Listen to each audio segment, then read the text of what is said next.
Just saying, it's a crazy time. You can't afford not to like black people. You don't like black people enough, you could become one yourself. I'm not the only black man with a bunch of mug shots. Right. It's them young ones that come. Yes. That'll do what you want. Yeah. Ain't nobody gonna tell me I'm independent. I pay my bills. Right. I pay the cost to be the boss. You the boss of that. But I just wished of all things, like I said, hey, they did what they felt they needed to do, and I'm at peace with that.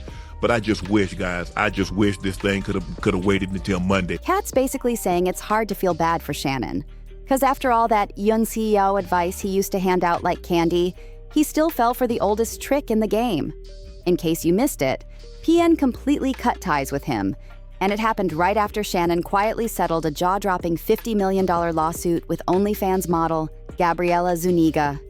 The wild part? Katt literally tried to warn him. Katt sat right across from Shannon on Club Shay Hay and told him, straight to his face, that messing with certain women could leave him trapped in a bad situation. Katt even said, "I think white women are as great as any other women, but I'm not gonna act like I'm not scared of them." That wasn't shade, it was a warning with flashing lights. Now, to make it even messier, ESPN dropped him too. Let's be real. No serious network is gonna rush to hire a guy whose biggest headline is tied to a massive lawsuit settlement. And Katt Williams? He's practically screaming, "I told you so." Didn't want to get with a white woman because I was scared she might have me running down the street like Jonathan Majors. Come on, Katt. Not because I didn't like white women. I think white women are as great as any other women.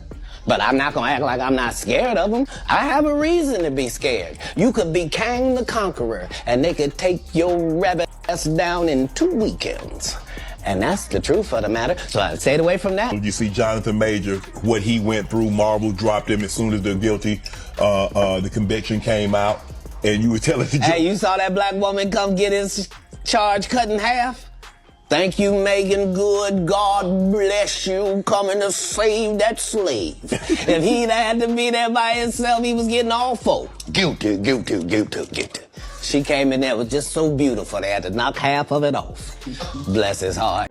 People close to Shannon say Katt's got zero sympathy because UNC had it all. Money, respect, a huge platform, and fumbled it big time. One insider even spilled that Katt didn't just throw out that warning for fun. He already knew Shannon was tangled up with that young OnlyFans model way before the lawsuit hit. Katt saw the setup coming like it was written in neon lights. He made it seem like he was talking about the Jonathan Majors drama, but nope. He was talking straight at Shannon. Katt might crack jokes for a living, but when it comes to calling out trouble, he's been dead on every time. Shannon thought dropping millions on a settlement would protect his career and wipe the whole mess under the rug. But ESPN slammed the door anyway, and that OnlyFans model? She's walking away with the bag, while Shannon's left, holding nothing but regret. Just 24 hours after the settlement news hit, Gabriela pulled the plug on her OnlyFans career, like she just won the lottery. She went on Instagram and posted, "Today, I have decided to retire from OnlyFans. Thank you for the incredible support you've shown me for the past few years. This community has given me a life I could never have imagined. I'll still be active on social media and have several new projects in the works that I can't wait to share. I'm truly excited for this next chapter." It started, obviously, I'm sure everybody's heard the news by now that I will not be returning to ESPN. I found out this information a little earlier in the week, and really the only thing that I really ask is, like, guys, could we wait until Monday? My brother's going into the Pro Football Hall of Fame. I really wanted it to be about him, and I wanted it to be about my family. I know this coming out will overshadow everything that he's worked his entire life for. And unfortunately, it didn't happen that way. And so, as I told him, as I profusely apologized to him earlier today, he said, "Bro, stop apologizing. You don't have to apologize. I'm your big bro. I'm going to love you regardless. We all make mistakes. And he says, "Bro, I love you. So I'm done with this. You're done with it too. Move on." And I really enjoyed my time at ESPN. It gave me an opportunity to bring my audience that saw me really just grow They saw me, Lakers in 5, and they saw me say all these analogies that my grandparents gave me, and I was able to bring that to ESPN. So I'm very, very grateful for that.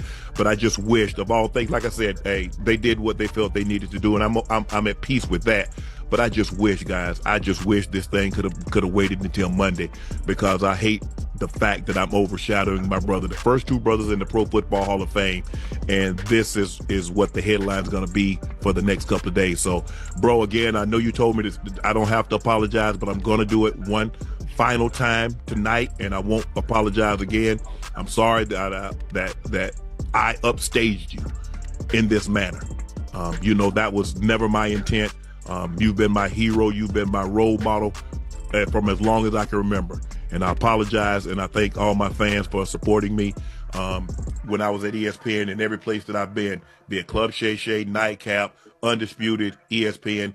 Thank you guys for... Translation? Shannon basically retired her permanently. She locked in generational wealth off one lawsuit and a fling with a 50-year-old ex-athlete who should have known better. This isn't just messy. It's a masterclass in how to bag the bag. And trust. Nobody is giving Shannon a pass. The sting isn't only that he got played. It's that he's the same guy who once bragged he wouldn't let his daughter's wedding budget go over $30,000. Fans dragged him hard after leaked texts revealed the OnlyFans model was charging him $25,000 per sheet. People couldn't believe the hypocrisy, spending millions on Gabriella, but putting his own daughter on a tight budget. One user on X wrote, "It needed to happen to expose how much of a hypocrite Shannon is. He lost the little respect he had left. Now he's willing to give an ex-worker millions of dollars. But his own daughter? Just $30,000 for her wedding." Another chimed in. "Shannon Sharpe has done so many things wrong, but learning he was cheap with his daughter's wedding really made me side-eye that country bumpkin. You paid more for that young white girl who saw you as a lick. How dumb was that?" And if that humiliation wasn't enough, just days after handing over millions to Gabriella, ESPN came through with the coldest move possible. They axed him without even putting out a statement. People magazine reached out to ESPN for comment, and they didn't even want Shannon's name in their mouth. When Shannon finally broke his silence on July 30th during his Nightcap podcast, he claimed he was at peace with ESPN's decision, but also admitted to his listeners that behind the scenes, he was begging to keep his spot. PN even delayed announcing Shannon's firing, just so it wouldn't overshadow his older brother, Sterling Sharpe, getting inducted into the Pro Football Hall of Fame. But Shannon admitted he still had to apologize to Sterling, because deep down, he knew his lawsuit and ESPN's decision to drop him would steal some shine from his brother's big moment. And guess what? ESPN and Disney weren't giving Shannon any grace. They ignored his request completely. Here's the real kicker. On April 18th, just 3 days before Gabriella filed her lawsuit, reports said Shannon was about to lock in a deal worth over $100 million. That bag is now gone, and so is his ESPN gig.